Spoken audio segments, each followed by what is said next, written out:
PMK nomor 65 tahun 2022 tentang PPN atas penjualan kendaraan bermotor bekas. kendaraan bermotor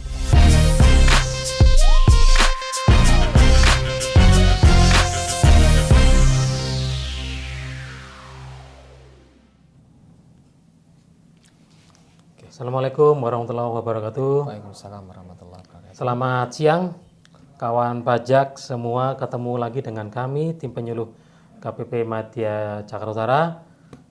Tidak bosan-bosannya kami memperkenalkan diri. Iya. Ya, perkenalkan, nama saya Doni Kurniawan dan siang ini saya ditemani oleh partner saya. Silakan Mas Ya. Yofi, memperkenalkan diri. Saya Yofi Fardian.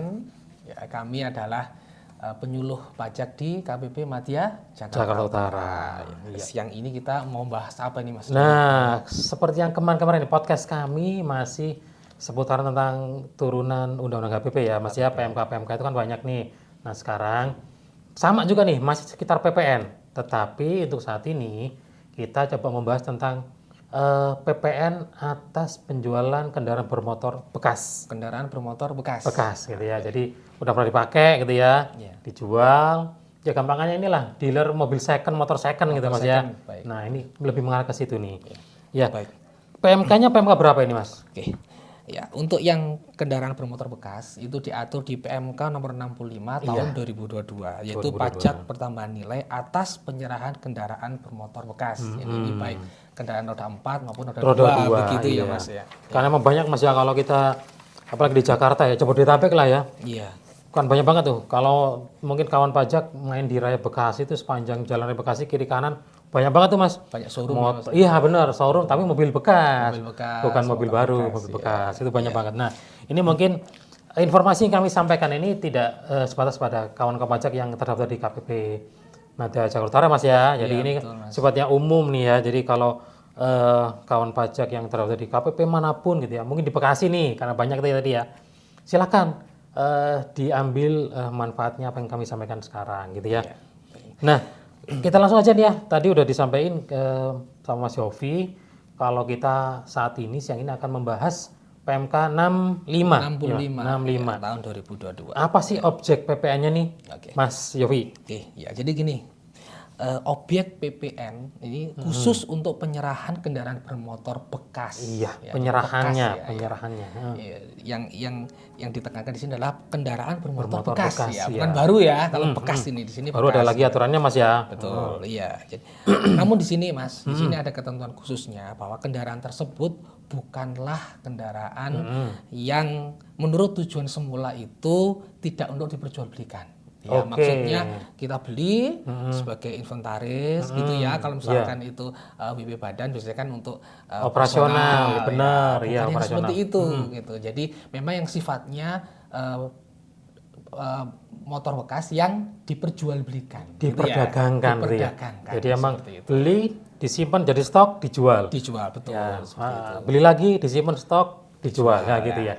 Bukan untuk digunakan sendiri untuk operasional ya. Bukan. Ya, Tapi mungkin juga sih Mas, kalau pedagang bekas itu apa nih, dia punya kendaraan gitu ya, punya kendaraan, stoknya dia lah ya. oh iya. Ya, stoknya dia dipakai juga untuk keluar nih, Keluar. mungkin Oh iya. ke Indomaret nih, pakai motor yang ini aja deh. Iya, betul. Kan motornya kan banyak nih Mas ya. Iya, betul. Ada NMAX, ada Vario, Iya. ya, ada PCX gitu ya. Iya, betul. Ya, betul. ke Indomaret hari ini pakai PCX, besok pakai NMAX, ya nggak apa-apa. Nggak apa-apa. Itu masih belum dianggap sebagai kendaraan operasional. Operasional, betul. Karena memang niatnya itu untuk Jual beli. dijual kembali gitu Mas ya. Betul. Begitu. Iya. Nah, ini kalau untuk PPN-nya nih Mas. PPN-nya. PPN-nya ini apakah nilainya lain sih dengan yang PPN yang lain gitu? Oh iya. Apakah 10%, 20%, 13 atau 15 atau berapa sih Mas? Iya. Kalau Gini, yang untuk ini nih ya, kenapa bekas nih? Iya, benar Mas. Ini. Motor Jadi, bekas ya. Ini ada PPN khusus gitu ya. Ya, Jadi khusus, PPN ya. khusus sih. Khusus, karena aturannya khusus, Mas, ya? Betul, aturannya khusus ya. Namanya PPN besaran tertentu. Besaran tertentu. Nah, ya. besaran tertentu. Apa sih bedanya besaran tertentu dengan PPN yang berlaku secara umum ya. Kalau PPN secara umum kan tarifnya 11% ya Mas ya. Ya, 11% 11%. kali DPP. Langsung kali DPP-nya. Betul. Tapi untuk PPN yang besaran tertentu itu tarifnya yang tertentu. tertentu. Nah, di Iya. PP-nya sama, Sama. ya, tapi tarifnya tertentu. Nah, berapa sih tarifnya, Mas? Nah, ini Nah, berapa tarifnya? besaran tertentu ini pasti ada beda nih ya, sedikit beda dengan tarif PPN normal. Pada dasarnya tarif PPN sama 11%, tetapi karena dia menggunakan besaran tertentu sehingga nilai tarifnya dikalikan 10% dulu nih. 11% kalikan 10% menjadi 1,1%. Gitu. Jadi tarifnya nggak terlalu tinggi ya, Maya, kecil banget gitu ya. Betul. Kecil banget 1,1%. Nggak sampai 2% Mas ya. Betul. Iya. 1,1%. Tapi 1,1 Dari harga jualnya. Harga jualnya. Harga jualnya. Harga jualnya, Jadi begitu, kalau jual mobil 100 juta ya PPN-nya cuma 11.000 Mas ya. Apa 10 Mas ya? Terus Segitulah 10.000 ya. Murah sekali gitu ya. Jadi kita emang kasih kemudahan gitu ya. Ya. Jadi setoran yang terlalu banyak sehingga masih tetap bisa bersaing nih gitu ya. Bersaing dengan apa? Ya kan kita tahu Mas ya kalau jual beli mobil motor bekas itu kan nggak cuma dealer nih ya. Betul. Kadang ada juga nih ya orang pribadi, betul. langsung jual ke tetangganya atau mungkin jual ke temennya kantor. Betul. Tuh. Nah, Persaingan ketat ya, Mas. iya, dealer sama dealer udah saingan, sama orang pribadi juga saingan gitu ya. Orang pribadi kalau bukan PKP malah dia Nah, tidak kita mau bahas lagi nanti tuh. PPN. Ada ya. Dan nanti Mas ya. Oke. Mau PPKP apa bukan gitu ya. Iya. Nah, Mas, untuk tarif yang 1,1% ini berlaku mulai kapan sih? Nah, ini berlakunya 1,1 ini sejak April tahun 2022 ya, 1 April 2022. Jadi bagi kawan pajak yang memiliki usaha di bidang jual beli kendaraan bekas ya, motor, mobil, tarif ini berlaku sejak 1 April 2022. Dan nanti sejak 1 Januari 2025 tarifnya akan mengikuti nih karena di Undang-Undang HPP itu menyatakan kalau tarif PPN di tahun 2025 mulai 1 Januari akan naik menjadi 12%. Sehingga besaran tertentu untuk tarif PPN kendaraan bekas gitu ya, itu naik menjadi 1,2%. Naik 0,1%. Iya, naik 0,1 ya. Jadi ngikutin tarif PPN secara umum ya, ya Mas ya. Betul. Gitu. Baik, selanjutnya gini Mas, kadang-kadang kan kalau pedagang kendaraan bermotor bekas itu kan kadang-kadang tidak hanya menjual kendaraan. Iya, Mas, kadang-kadang ya. gitu. Kadang-kadang juga menjual yang berhubungan dengan kendaraan.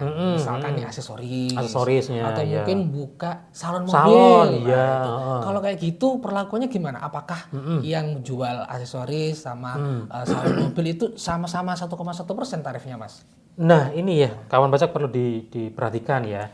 Jadi nggak semuanya apa yang dikerjakan atau yang diusahakan oleh kawan pajak di bidang usaha penjualan kendaraan bermotor bekas itu semua tarifnya 1,1% ya. Jadi yang kena tarif 1,1 hanyalah penjualan kendaraan bermotor bekas, hanya itu saja. Hanya kendaraan saja. Iya. Hanya kendaraan. Jadi kalau katakan nih ada kawan pajak nih punya dealer gitu ya, dealer mobil second atau motor second gitu ya. Ternyata dia juga punya nih etalase aksesorisnya gitu ya. Betul. Jual beli itu juga gitu ya. Nah, maka atas penjualan aksesoris itu bukan 1,1 tarifnya. Jadi caranya berapa? Nah? Tetap normal 11%. 11%. 11%. Tetapi ada beda juga nih, Mas. Ya. Gimana? Nanti diperhitungkan itu di pajak masukannya. Oh, pajak Ada beda perlakuan juga itu Oke, nanti. ntar kita bahas Atas 1,1 berapa gitu ya. Terus untuk yang tarif normal 11% berapa? Ada perbedaan perlakuan ya. Jadi perlu diperhatikan Mas, itu ada penghitungannya emang agak beda dia. Jadi kalau mau bikin faktur ya jangan sampai salah itunya tarifnya. Penggunaan partnya juga beda ya Mas ya, untuk fakturnya ya. Kalau untuk yang kendaraan bermotor bekas, kodenya itu beda dengan untuk yang penyerahan aksesoris atau salon mobil begitu ya. Tarifnya apa kodenya Mas? Kalau untuk 1,1%? Untuk yang ini kodenya 05. 05 karena ya. dia Besaran tertentu. besaran tertentu. Kalau untuk Kalau yang normal normal ya 01. 01 010 gitu ya. Gitu ya. Oh ya, tadi ada juga nih Mas ya. Ini yang jualan ini kan syaratnya kan dia harus PKP ini Mas. Betul, ya. Pedagangnya karena kan- PKP. Karena kan di sini kan kita mengatur PPN ya. PPN. Pasti harus PKP. Harus kan PKP. begitu. Nah, bagi kawan pajak yang pedagang-pedagang kendaraan bekas itu biasanya sih ya kalau belum PKP ini dari Pratama nih Mas ya. Betul. Suka menyisir nih kadang-kadang nih. Oh iya. Menyisir. Apakah teman-teman yang ini sudah PKP belum? Betul. Nah, itu apa sih tujuannya? Ya ini tadi kadang-kadang teman-teman di Pratama itu menyisir kawan pajak untuk mengKP PKP karena untuk ini nih. Untuk PKP untuk agar bisa mungut PPN. Betul. Ya, jadi sama rata gitulah ya semuanya. Iya betul Mas. Kalau di pedagang yang di daerah Bekasi kena, maka yang di daerah Jakarta Utara juga Akan sama kena. Jadi perlakuannya sama gitu Mas ya. betul. Baik, tadi kan kita udah membahas masalah penyerahan nih Mas ya. Penyerahan. Tentu saja kalau ada penyerahan kan berarti ada pembelian ya gitu ya, ada pembelian gitu kan. Dan di sini kan pembeliannya bisa jadi pembelian motor bekasnya atau mobil bekasnya, bisa jadi pembeliannya itu juga untuk yang aksesoris. Aksesoris ya belanja gitu ya, belanja gitu. aksesoris untuk dijual kembali ya. Betul. Nah, ini gimana Mas? Apakah ada aturan khusus nih Ya, untuk benar. pengkreditannya gitu? Tadi udah sempat kita singgung dikit gitu ya. Untuk pengenaan tarif kendaraan bermotor bekas itu menggunakan tarif besaran tertentu 1,1%. Nah, kan pasti ini beli nih kalau mau jual mobil bekas kan pasti belanja dulu nih nyari-nyari gitu ya. Entah nyari di OLX, entah nyari di muter-muter di kampung gitu ya, apa yang ada mau jual mungkin enggak gitu, dibeli gitu ya. Nah, katakanlah nih ya dia beli di suatu punya perusahaan gitu Mas ya. Punya perusahaan dibeli nih dengan harga yang miring lah. Akhirnya dia nerbitin faktur gitu ya. Untuk pembelian mobilnya gitu ya, mobilnya. Nah, untuk pembelian atas faktur pembelian atas mobil tersebut, PM-nya itu nggak boleh dikreditin. Nggak boleh dikreditin. Nggak boleh dikreditin. Karena kenapa sih? Karena tapi udah kecil banget gitu loh ya. Udah 1,1% gitu ya. Begitu ya. Kalau dia dapat PM-nya normal 11%, dikreditin, ya kasihan negara dong Mas ya. Jadi tekor ya Mas ya. Tekor kasihan. Jadi seakan-akan 1,1% itu udah diperhitungkan PKPM-nya di situ. Sudah memperhitungkan pajak masukannya begitu ya. Betul. Oleh karena itu karena sudah memperhitungkan pajak masukannya sehingga pajak masukannya tidak diperbolehkan dikreditkan begitu ya Mas. Iya, udah terima faktur gitu ya dari si penjual yang sana gitu ya, nggak boleh dikreditin. Ya, gitu. Kecuali kalau ini nih dia beli aksesoris gitu ya. Oh iya, Beli aksesoris gitu ya, banyak gitu ya. Dapat faktur nih, PM-nya dia nih. Ya boleh dikreditin. Yang aksesoris boleh? Boleh. Kenapa ya? Karena tarifnya tadi normal. Oh gitu. Waktu dia jual aksesoris juga normal gitu kan. Tarifnya 11%. Jadi klop dia beli PM-nya 11%, dia ngejual juga 11%. Udah klop gitu kan sama. Ya, jadi adil kita ya, jadi adil. Nggak ada yang dirugikan.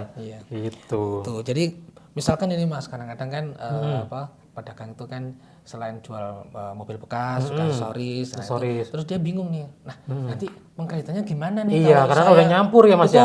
Iya, nyampur kan. Kalau beli kan biasanya nyampur-nyampur tuh, ya beli mobil, beli motor, beli aksesoris, beli yang lain-lainnya ya. Itu gimana cara mengkreditkannya nih Mas? Kan? Karena kan campur nih jadi satu nih PM-nya gitu, tuh gimana teknisnya gimana? Benar Mas. Kalau untuk kawan pajak yang punya usaha penjualan motor bekas, tapi ada juga usaha lain gitu ya. Untuk PM-nya itu ada ada dua perlakuan gitu ya. Sesuai dengan Undang-Undang PPN pasal 9 ayat 5 dan ayat 6 itu apabila nih PM-nya itu bisa dipisah gitu ya. PM-nya dipisah, maksudnya dipisah. Bisa diketahui nih. Diketahui. PM-nya, ini untuk transaksi PM ini untuk yang penyerahan mobil 1,1 gitu ya. Yang ini untuk yang normal. Nah, aksesoris. Maka untuk PM yang bisa dipisah tadi itu harusnya nggak boleh dimasukin ke kredit pajak. Ya, yang masuk ke kredit pajak hanya yang aksesoris saja gitu. Tetapi kalau udah nyampur nih ya, nyampur jadi satu gimana tuh? Nggak bisa kita tentuin gitu ya. Ya udah, kita pakai proporsional. Itu nanti ada lagi hitungannya di peraturan pedoman pengkreditan ya, proporsional ada itu nanti. Oh iya, baik Mas. Oke. Kayaknya udah selesai nih Mas ya. Ini Mas. Tadi kan ada yang ketinggalan. Ada nih sedikit info buat kawan pajak nih ya.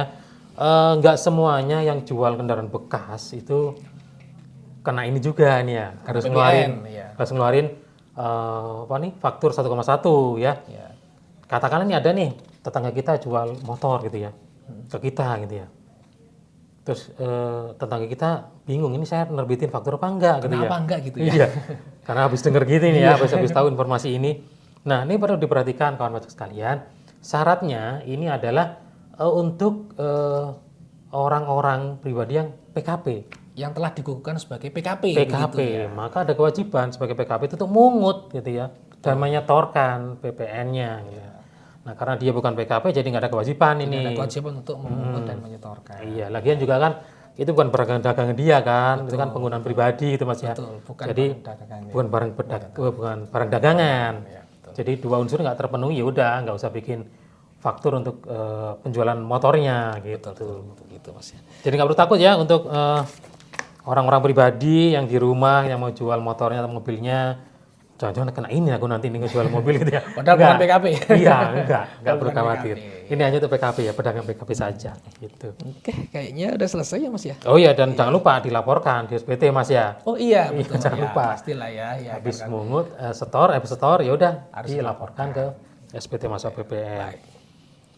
Oke. Iya Mas, sepertinya Udah selesai kayaknya ya. iya, sebenarnya nggak terlalu banyak sih ya untuk PMK 665 gini ya. Jadi intinya itu kata kuncinya dia pedagang kendaraan bekas gitu ya. Jadi barangnya itu mobil motornya memang ini tuh dijual beli gitu ya. Betul. Bukan untuk operasional. Kalau operasional nanti masuk ke 16D Mas ya. Betul, 16D. Iya, 16D. Barang Dan dagangan nih ya Mas. barang dagangan ya. dagangan, ya. Kalau 16D kan dia bukan barang dagangan nih, operasional gitu ya. Dan kedua dia PKP. PKP. Berapa untuk tarifnya? 1,1%. 1,1%. Kalau ada jualan lain selain itu, tarifnya 11%. 11%. Jadi gampang banget untuk diinget-inget ya. Pedagang PKP, jualannya motor mobil bekas, tarifnya berapa? 1,1%. Kalau jualan lain 11%. 11%. Baik. Baik. Sepertinya yang kami sampaikan cukup gitu ya untuk PMK 65 ini. Nanti apabila ada kawan-kawan pajak yang terlibat di KPP Jakarta Utara masih menginginkan penjelasan lebih lanjut gitu ya. Silakan menghubungi kami di chat 0815 8686 5834. Silakan. Kita akhiri Mas Yofi ya. Baik, Sampai ketemu lagi di sesi podcast yang lain, pembahasan atas PMK lain atau aturan yang lain nanti akan kita sampaikan ke depan gitu ya. Kami mohon maaf apabila ada kata-kata dari kami yang kurang berkenan. Kepada kawan-kawan sekalian, kami akhiri. Assalamualaikum warahmatullahi wabarakatuh.